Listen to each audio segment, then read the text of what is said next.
الشاب ده هو أفضل مغني راب في التاريخ. See me without a style's like mustard without the Heinz. I lead the new school. You're a buster without the rhymes. I crush the shit out your line. Now I'm the dashiki smoking that lick. أو على الأقل ده بالنسبة ليا. ولا لا أنت فاهم غلط خالص. أنا مش خايف منه لا يدسني براب ينهي فيه مستقبلي عشان كده بمدحه، ولا حتى بحبه عشان كلماته النارية في كل راب إطلاقا. أنا بحب إمينيم وبحترمه بسبب قصة حياته الصعبة.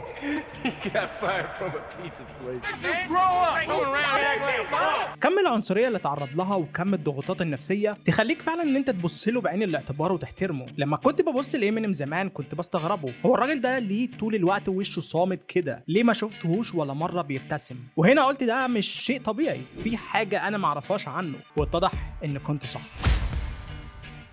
إمينيم مر بظروف قاسية وصعبة جدا، سواء من معاملة الأهل أو حتى الطلاب بالمدرسة، فإزاي شخص بالحزن ده كله يخاف منه مجتمع المشاهير بكل أشكاله وألوانه؟ سياسيين، نقاد، مغنيين، ممثلين، كله حرفيا بيخاف منه. I was scared of Eminem my whole life.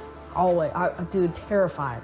That dude freaked the fuck out of me. Oh my god. لدرجة إن لو حد فيهم سمع في يوم إمينيم جاب سيرته في لقاء فقط ركابهم بتخبط في بعض. ليه الراجل ده مرعب قوي كده مع إنه مهزوز عاطفيا؟ ومين هم أصلا ضحاياه؟ وليه البسكوتاية مايكل جاكسون اللي ما اختلفش عليه اتنين إمينيم حطه في دماغه لدرجة إن مايكل جاكسون كان منهار بسبب الموضوع دون. I've never met Mr. Eminem and I'm gonna make you dance. Get shake that thing, girl, and now lose it.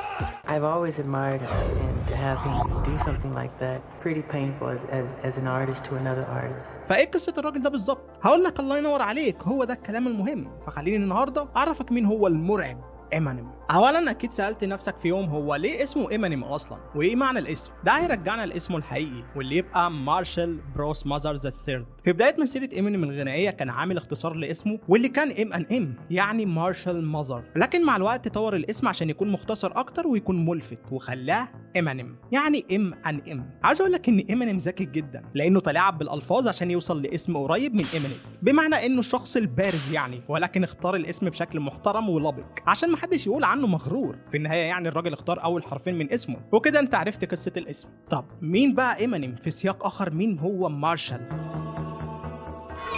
It's my life. Long words, I guess.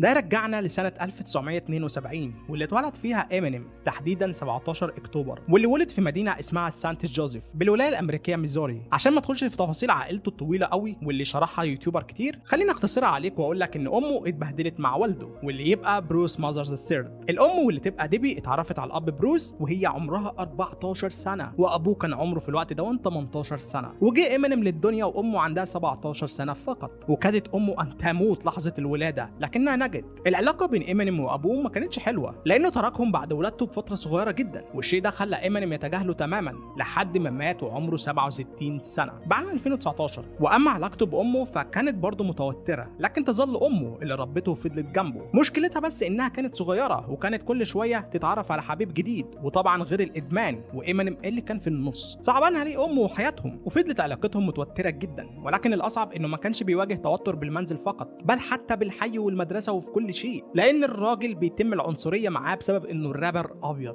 Why do niggas hate Eminem? Because he's white. وفي الوقت ده الراب كان مصنف على انه دايره خاصه باصحاب البشره السمراء، فاي رابر ابيض بيتم جلده واخراجه من الدايره دي. لكن الراجل ما استسلمش وبدا يكتب ويخش في معارك راب بالاحياء عندهم، وبقى هو اللي بيجلد الرابر الاخرين، ومن هنا اسمه سمع ما بين الاحياء كلها. Your style is generic, mine authentic made. You were a star until I served you like a bar and grill. Cause I proceed to cook and grill you. لحد ما وصل في سنه 1997 واصدر البوم تجريبي بعنوان سليم شيدي EP، واللي كان فيه شخصيه سليم شيدي المشهوره، ودي بالمناسبه شخصيه إمينيم واللي بتمثل من حياته الجانب المظلم والعنيف.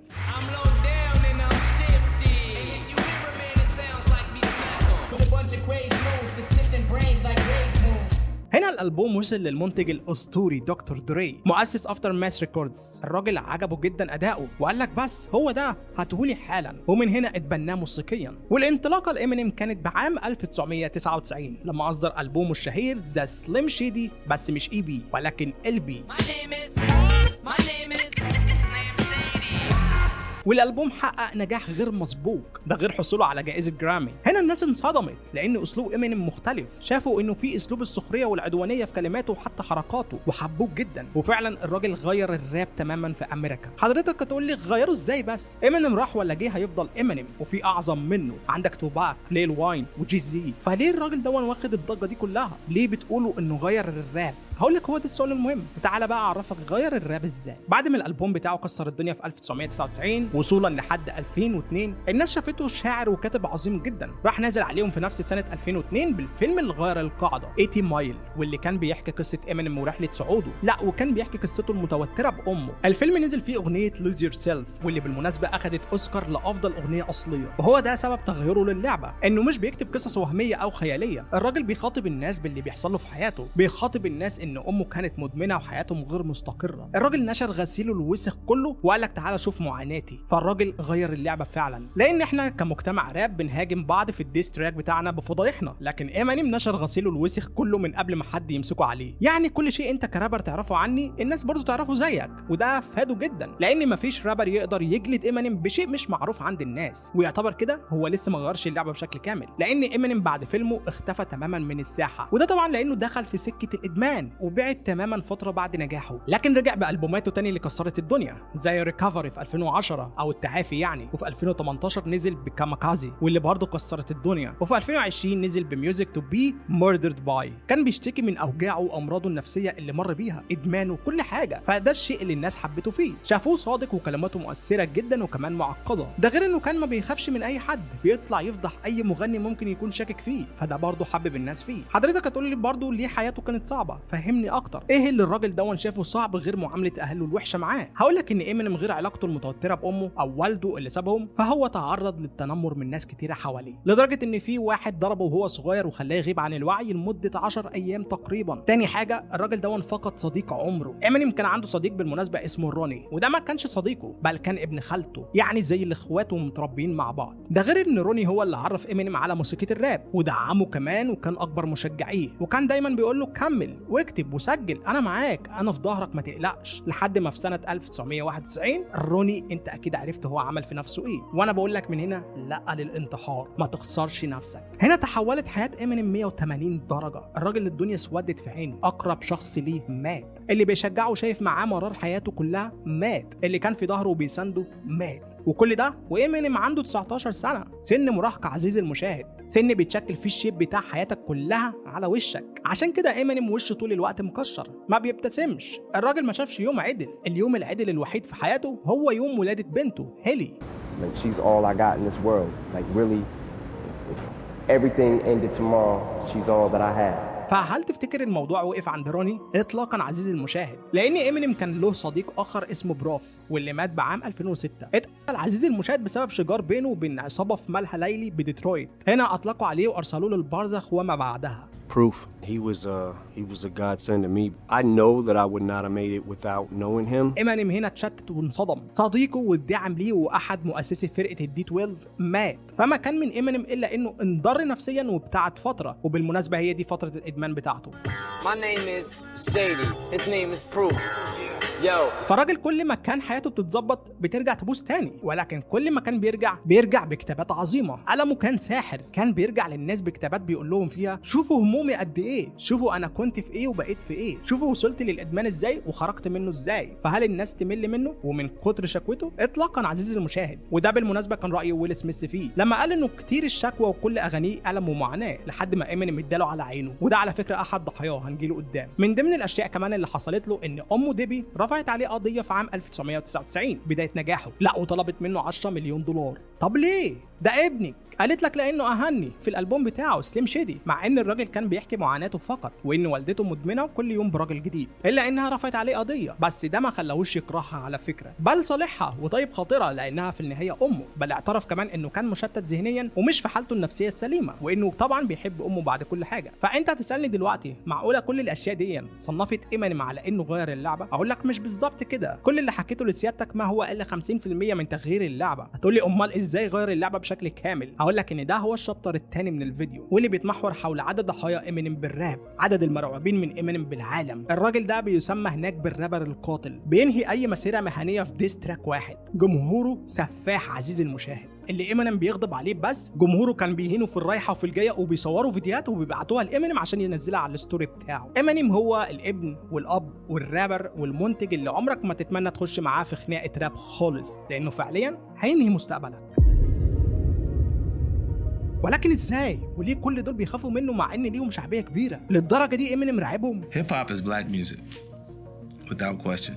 Unfortunately for some people, it's tough to accept that you got a white artist that does it better than black artists. زي ما سمعت كده وشفت 50 سنت بيمدح في امينيم، وصدقني عمرك ما هتسمع شخص بيمدح في امينيم او حتى يعظم فيه بقدر 50 سنت. ومش خوف منه، بالعكس الاتنين صحاب اصلا. 50 سنت اساسا لا يقل رعبا عن امينيم، وصدقني الاتنين دول بالذات عمرك ما هتحب ان انت تخش معاهم في مشاكل لانك انت اللي هتخسر. Seems like cause Eminem doesn't seem like he does shit anymore, right? They do what he have to do. But I think when you've been the biggest rapper in the world, like what more can you do? خليني اقول لك ان اكتر شيء يخلي امينيم يخش معاك في بيف هو 3 حاجات ما فيش غيرهم. اولا انك تقلل منه او من الموهبه بتاعته، وده لانه عنده كبرياء فني عالي جدا، ولو حد فكر بس يقول عنه اوفر ريتد او حتى مشهور بسبب انه ابيض بيخش على طول معاه في بيف بيجيب اجله المهني. تاني شيء انك تستفزه او تحاول تستخدم اسمه كسلالم، يعني ترزعه ديس تراك عشان تتشاف وتتعرف. هنا ابارك لك واقول لك الف مبروك، امينيم شافك وعرفك، زي بالظبط ما عمل مع بنزينو او نيك كانون. تالت شيء انك تقلل من احترامك ليه، سواء بقى في مقابلتك معاه او حتى في تويتر. انت متخيل؟ في تويتر، لانك لو عملت كده هيرد، ورد امينيم صدقني لا انا ولا انت هنحب نسمعه، زي ما رد بالظبط على ماريا كاري اللي عملت تراك تستهزأ فيه من اشاعه علاقتها بامينيم. راح نزل عليها بديس تراك اسمه ذا وارنينج او التحذير، ولكن هو ما كانش بيحذرها، هو كان بيفضحها بس. Only reason I dissed you in the first place is because you did not see me. Now I'm pissed off. فصدقني مش هتحب ان امينيم حتى يحذرك، تحذيره كاسر لتاريخك. اخر حاجه وهي عائلته، سواء امه او بنته هيلي، ولكن بالنسبه لبنته هيلي هي اللي خط احمر عنده، ويمكن اكتر من امه. حابب تتشاف؟ روح دسه بتراك، وهنا هتتشاف فعلا، بس هتتشاف بافظع الصور. نسيت اقول لك، امينيم مش هيعبرك اصلا حاليا لانه مش محتاج يثبت نفسه خلاص. That rapper is invisible for the moment, but that's a way to get him back visible when you start poking the bear. سؤالك دلوقتي طب ليه برضو الراجل ده بيكسب؟ ايه المميز فيه قوي كده؟ اولا القدره الخارقه على الكلمات، امينيم موهوب باللعب بالكلمات يا جماعه. Everybody from the 313, put your motherfucking hands up. وده من جانب القوافي والسرعه وبناء البانش لاينز بتوعه، واللي بتكون جمل قويه جدا لدرجه انها قادره انها تنهي كارير اخصامه في ديس تراك واحد بس، او حتى بانش لاينز واحد مش ديس تراك كامل. والمشكله ان البانش لاينز بتوعه بتكون احيانا معتمده اعتماد كامل على فضايح اخصامه. الحقيقه ما اعرفش الراجل ده بيجيب الفضايح دي منين، لكن حرفيا بيبهدلهم، ودي اول حاجه مميزاه، قدرته على التلاعب بالكلمات وسرعته. اما رقم 5 واللي بالنسبه لي هي اهم ميزه وقوه الامينيم، هي جمهوره. يا اخي الراجل ده عنده معجبين مجانين حرفيا، لو دخل معاك في بيف جمهوره حرفيا هيخش يبهدلك بالسوشيال ميديا كلها، ودي بالنسبه لي هي اقوى قوه عند امينيم، واللي بتخوف فنانين كتير جدا منه، لان الفنان ما هو الا جمهور. اكيد انت دلوقتي بتسال نفسك سؤال تاني، وهو ايه هي اشهر المعارك او البيف اللي دخل فيها امينيم؟ مين يعني هم ضحاياه؟ خليني اعرض لك اول ضحاياه واللي يبقى ايفرلاست. عاوز اقول لك ان الموضوع كان ماشي طبيعي، مفيش اي كراهيه ولا ضغينه بين الاثنين، ولكن بيبدا بالهجوم ايفرلاست، وده هو الهجوم اللي انا متاكد انه ندم عليه طول حياته. ايفرلاست هو مغني راب وعضو روك في فرقه اسمها هاوس اوف بين، واللي عملت اغنيه جامب اراوند، ودي اغنيه شهيره جدا وكان معروف قوي في التسعينات. لكن البيف اللي دخل فيه مع امينيم قضى عليه تماما. اللي حصل ان ايفرلاست شاف امينيم في مكان عام عادي وحاول انه يسلم عليه، لكن زي ما تقول كده امينيم تجاهله، عشان بعدها ايفرلاست يهين امينيم في اغنيته اللي نزلها بسنه 2000 واللي كان اسمها اير درامز بوب. هتسالني دلوقتي وتقول لي هو ده السؤال ايه بالظبط عصبه قوي كده وخلاه يخش معاه في بيف؟ هقول لك اسمع كده الديس بتاعه وهفهمك. عشان اليوتيوب بس ما يفهمناش غلط، ايفرلاست قال فيما معناه لامينيم انك مش حقيقي واسلوبك اسلوب عيال بيضه، وانا لو قابلتك ممكن اضربك بتاعي، فابعد احسن لك وخلي الناس الجاده تمسك المايك مكانك. فيما معناه انه تهجم على امينيم بديس تراك عدائي جدا وسخر فيه من لونه الابيض، ده غير انه سخر كمان من اسم الشهره بتاع امينيم ساعتها واللي كان سليم شيدي، عشان من هنا الكل يعرف كويس ان امينيم حساس جدا تجاه اي اساءه ليه حتى لو كانت بسيطه. ومن هنا بيبدا اوائل البيفس بين امينيم وبين ضحيته الاولى الطويله ايفرلاست. طبعا مش معنى ان امينيم حساس ان هو هيروح يعيط زي العيال الصغيره، لا ده راح اداله على وشه وفي اغنيتين مش اغنيه واحده بس، والاولى كانت هي اي ريمبر، ودي كان رد سريع كده من امينيم زي تلويحه سريعه واللي يبقى الكلمات واللي كانت مليانه بالاحتقار لايفرلاست، زي مثلا انه بيقول له انا فاكرك كويس نجم التسعينات، وذكر ازمته القلبيه كنوع من التحقير لحالته الصحيه، وانه بيقول له يعني انت بقيت عجوز خلاص هالك. اما الاغنيه الثانيه فكانت كويتر، واللي كانت بمثابه الضربه القاضيه لايفرلاست. في الاغنيه دي امينيم خرج من نغمه السخريه ودخل على وضع الغضب الكامل وكانها معركه بوكس فعلا. الاغنيه كانت مقسومه لنصين، الجزء الاول كانت سخريه مباشره من امينيم لايفرلاست، اما الجزء الثاني فكان القاضيه فعلا، لان امينيم دخل معاه هنا الدي 12 او ما يسمى بالديرتي دوزن، وتحولت الاغنيه لهجوم جماعي حرفيا على ايفرلاست، ودي كانت القاضيه.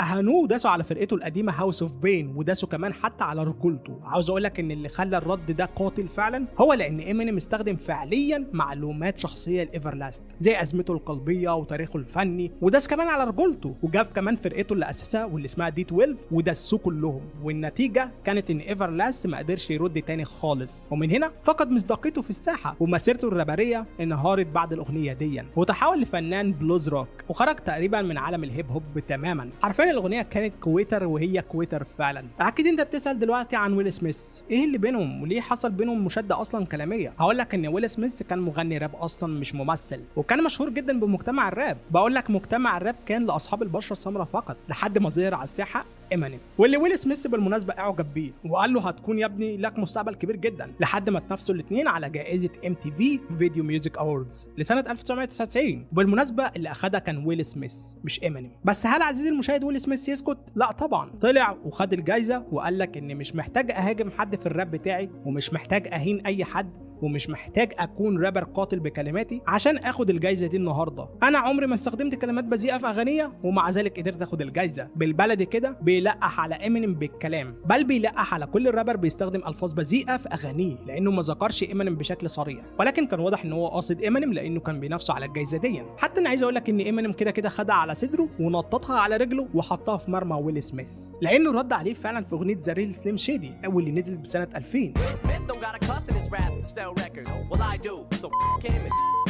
امينيم ضربها له في منتصف الجبهه، قال لك ويل سميث مش محتاج يشتم في اغانيه عشان يبيع البوماته، فاما انا محتاج عشان طبعا ابيع، وراح شتم ويل سميث والجمهور بتاع ويل سميث. مش طبيعي. طبعا رد عليه ويل سميث بعدها، لكن الفكره انه ما شتمهوش، هو فقط قال لك ان شكل كلامي وجعه قوي. اما بالنسبه لتحليل ويل سميث واي ممثل اصلا، فهم بيحاولوا يخلوا صورتهم دايما نظيفه قدام الناس، ويمكن بالوقت ده ويل سميث كان مغني راب، ولكن مع ذلك كان محافظ على اسلوبه الراقي والغير مهين. كمان من اشهر البيفس اللي دخل فيها امينيم كانت مع جي اي رول. مين هو اصلا جي رول؟ ده يبقى رابر مشهور جدا في الالفينات خصوصا في نوع الهيب هوب، وكان منافس قوي جدا لفنانين كبار زي 50 سنت، واللي كان بالوقت ده صديق لامينيم. جي رول كان معروف باسلوبه الغنائي العنيد والصوت المميز. المهم ان البيف بدا مع 50 سنت اصلا لما دخل في خلاف مع جي رول، وبما ان امينيم جزء من نفس فريق 50 سنت واللي كان شادي افتر ماس، فدخل على الخط وحط جي رول تحت المجهر في اغانيه عشان جي رول يقول له تعالى يا كوتوموتو، وراح نزل عليه بديس هو كمان. والغلطه الكبرى اللي عملها انه ذكر اسم بنته هيلي. هنا الموضوع بقى شخصي، امينيم نزل عليه باغنيه اسمها هيليز ريفنج واللي صدرت ب 2002 او انتقام هيلي، واللي كانت ضمن اغانيه مع الديرتي دوزن، واللي فيها لجوم كان مباشر على جي رول. حرفيا جابوا يمين في شمال، شتايم واهانات، وكل ده بسبب تهجمه عليه وذكره فقط لاسم بنته. ولا ما وقفش الموضوع لهنا، بل امينيم خلى هيلي فعلا تدسه داخل التراك دون. Haley,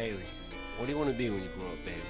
I don't know. But I don't want to grow up to be like Ja Rule's little dirty ass kid. امينيم كان بيتكلم عن اخفاقاته في الراب والتمثيل وحتى مسيرته المهنيه، ولكن بمنتهى الاهانه. طب ليه كان البيف دون من اقوى البيف اللي دخل فيهم امينيم؟ اولا لانه اهان جي رول وتاريخه وطريقته في الغناء، يعني ما احترمهوش ولا خاف منه اصلا. ثانيا لانه كان بيدعم صديقه 50 سنت واللي كان ليه شعبيه كبيره جدا بالوقت دون. وثالثا لانه عرف الكل ان عائلته خط احمر خصوصا بنته، فالموضوع كان فوق قوي. ونتيجته كانت واضحه، ان جي رول خسر كتير جدا من شعبيته في وسط الهيب هوب، ومع الوقت ابتعد عن الراب وركز اكتر على مواضيع تانية في حياته. ومن هنا امينيم و50 سنت اصبحوا اقطاب، ومش بس في الراب ولكن في عالم الموسيقى بشكل كامل. مش عاوز اقول لك ان بنزينو كان ضحيه لامينيم، لانه هو اللي بدأ معاه بنجاسه. بنزينو اسمه الحقيقي هو ريموند سكوت، وكان مغني راب ومنتج موسيقي، ولكن الاكبر من كل دون هو انه كان شريك مؤسس لاكبر المجلات في الوقت دون، ذا سورس، واللي كانت بتتكلم عن الهيب هوب بالوقت دون. وللاسف كان بنزينو بيستغل قوته داخل المجله وبيعمل فيها اللي هو عاوزه، ونظرا لانه بيكره امينيم فكان بيدسه وبيتعنصر عليه وعلى لونه، وانه مفيش رابر ابيض، وكان حتى بيتلاعب في تقييمات البوماته في مجله ذا سورس. وده شيء استفز امينيم جدا، لانه كان بيحب قوي مجله ذا سورس، لحد ما البوم امينيم ذا امينيم شو خد تقييم 4 ميكروفونات بذا سورس. هنا امينيم طلع وهو زعلان، وكان بيلوم بنزينو على الشيء دون، اتهمه ان هو السبب، هو اللي حرم البومه من حصوله على 5 ميكروفونات. الالبوم كان حلو جدا، امينيم شاف ان بنزينو حرمه من التقييم دون لانه فقط ابيض ومش بيحبه، وفعلا كان عنده حق، لان بعدها بنزينو بدا يدسه في تراكاته، ونزل عليه بتراك اسمه بول يور سكيرت اب